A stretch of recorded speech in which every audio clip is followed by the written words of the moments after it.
Hey guys, I'm Jess, and despite how much the average video game costs, it's quite shocking to learn just how few people actually complete the games that they buy. But every so often a game is released which manages to hold an above the odds number of players in its grip from start to finish, such that their completion rate is far above the expected figure of around 25%. I'm Jess for WhatCulture, and here are 10 video games with insanely high completion rates. Number 10, Persona 5, 33.8%. On paper, a mere 33.8% completion rate may not sound like much, but when you consider that Persona 5 is an extremely long game, lasting around 60 hours on the lower end and more like 130 hours for my playthrough, it's actually incredibly impressive. Given that there are countless video games that last a fraction of that length which struggle to achieve 25% completion, for example, last year's 4-hour Call of Duty Modern Warfare campaign currently sits at only 15.5%, it's practically miraculous. The primary reason for this exceptional completion rate is most likely the Persona series' intensely loyal fandom, which doesn't have much in the way of casual players. You're either all in or you're all out. As such, fans are likely to be familiar with the series' tendency towards lengthy playtimes, while the off-kilter subject matter and colossal length will be enough to prevent many intrigued players from ever actually buying it and dragging that completion rate down. Number 9, Wolfenstein: The Old Blood, 44.5%. Machine Games' quasi-reboot of the Wolfenstein franchise has fared pretty consistently with players where completion is concerned, with the first and third major games, The New Order and The New Colossus, scoring 36.5% and 40.6% completion respectively. But the high point for the series came with 2015's prequel, The Old Blood, which racked up a shockingly good 44.5% campaign completion. It helps that The Old Blood is rather on the shorter side for a AAA FPS campaign, being easily beatable in around 6 hours. Though given that it's prone to some infuriating difficulty spikes, it's still surprising that more players didn't bounce off of it. While almost half of all players who started the game ended up rolling credits, The Old Blood's maddeningly challenging Uber difficulty comparatively only scraped 5.1% completion.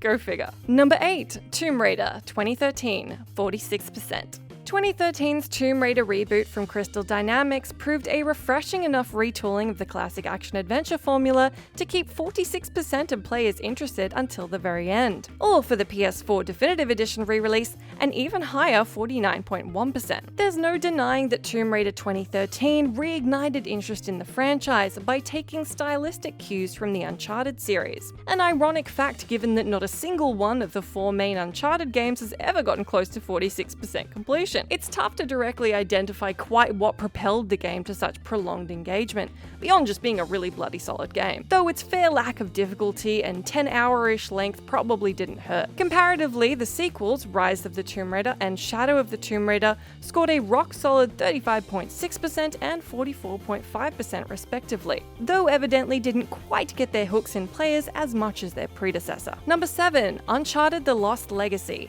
50.3%.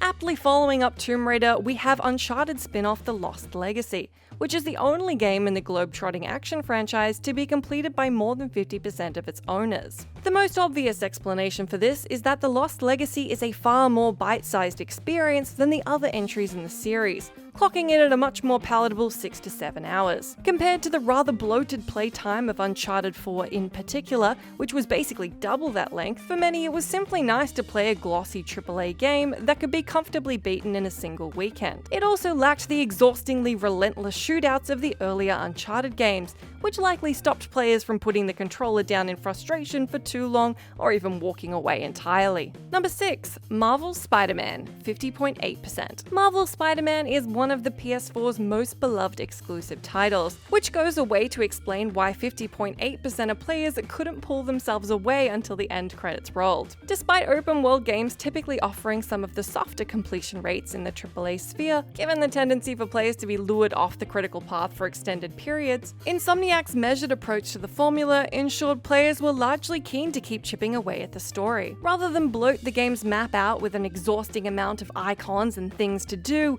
Insomniac took a slightly more chill through line. There was still plenty of extra content, but given the strength of the story, many were compelled to actually keep up a decent pace towards the finish line. At a more basic level, it speaks to the sheer brilliant wish fulfillment of getting to swing around New York City as Spidey on PS4. Number 5, God of War, 51.8%. That 51.8% of players completed 2018's God of War sequel reboot speaks to just how many people loved the gritty reinvention of the gnarly action franchise. For comparison's sake, God of War 3 only hit 40.7% completion, and the middling spin-off God of War Ascension just 34.6%. It's an unexpected figure given that the new God of War is much larger than its predecessors, with even a critical path run clocking in at around 20 hours, while light side questing can effortlessly stretch that out to 25 to 30. Furthermore, God of War isn't among the easier games on this list, though it does offer up a button-mashing give me a story difficulty, which one would expect to further put a dent in its completion figures. Number 4, Final Fantasy VII Remake, 54.1%. As with Persona 5, JRPGs historically have an over-the-odds completion rate compared to lengthy games from other genres. But even so, that 54.1% of owners have beaten Final Fantasy VII barely 6 months after its release, no less, is mightily impressive. The Final Fantasy franchise traditionally fares well with follow-through. Final Fantasy 15 saw 37.7% of players reach the end, but Final Fantasy VII Remake stats are nevertheless a very special case indeed. On one hand, it may reflect the game's highly anticipated nature, its relatively moderate level of difficulty, and players' desperate desire to see how it teed up Part 2. But Final Fantasy VII Remake is also around 30 hours long on the lower end, with side content taking it up to around 45 to 50. That's quite the time investment, albeit one explained by one simple fact: huge chunks of the world were locked down at home just as the game hit stores. It'll be interesting to see if the follow-ups, which will presumably, hopefully, release when the world is back to normality, will get anywhere close to this figure. Survey says, probably not. Number 3, Heavy Rain, 55.5%. Episodic and interactive drama games tend to score higher completion rates due to the simple fact that players are guided along a clear, though not always strictly linear, track to the end, with more minimal gameplay requirements and potentially no fail states whatsoever. Even so, the performance of Quantic Dream's Heavy Rain is an oddity among these genres, and saw a completion rate of 55.5%.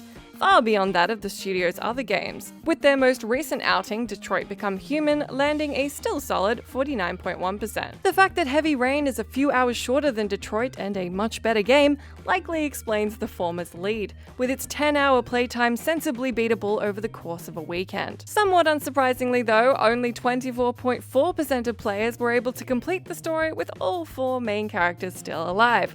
Oh well, still counts. Number 2, Danganronpa 2, Goodbye Despair, 60.1%. Much like interactive games, visual novels also boast a high level of completion, which in conjunction with the dogged fandom of the Danganronpa series is what likely resulted in the second game, Goodbye Despair, incredibly crossing the 60% completion mark. Comparatively, the series' first game, Danganronpa Trigger Happy Havoc, rocks 53% completion, while the third game, Danganronpa V3 Killing Harmony, saw 55% of players reach the end.